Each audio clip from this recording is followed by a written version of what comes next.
రోజు చేపల పులుసు దోశ కాంబినేషన్. దోశ చేపల పులుసు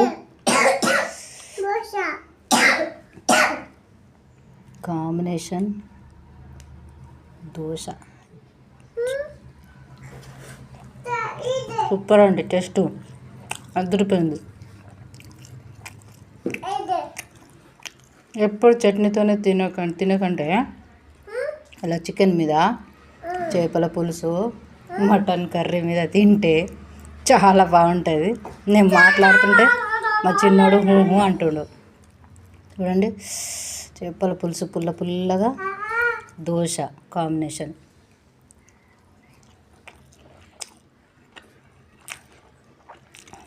ఎప్పుడు ఒకే విధంగా కాకుండా ఇలా డిఫరెంట్ టైప్లో మనం దోశను ఒక్కొక్క వేరే కర్రీస్ మీద తింటే సూపర్ టేస్ట్ వస్తుంది. ఒకసారి ట్రై చేసి చూడండి. ఇప్పుడు నాకు కామెంట్ చేయండి నచ్చితే.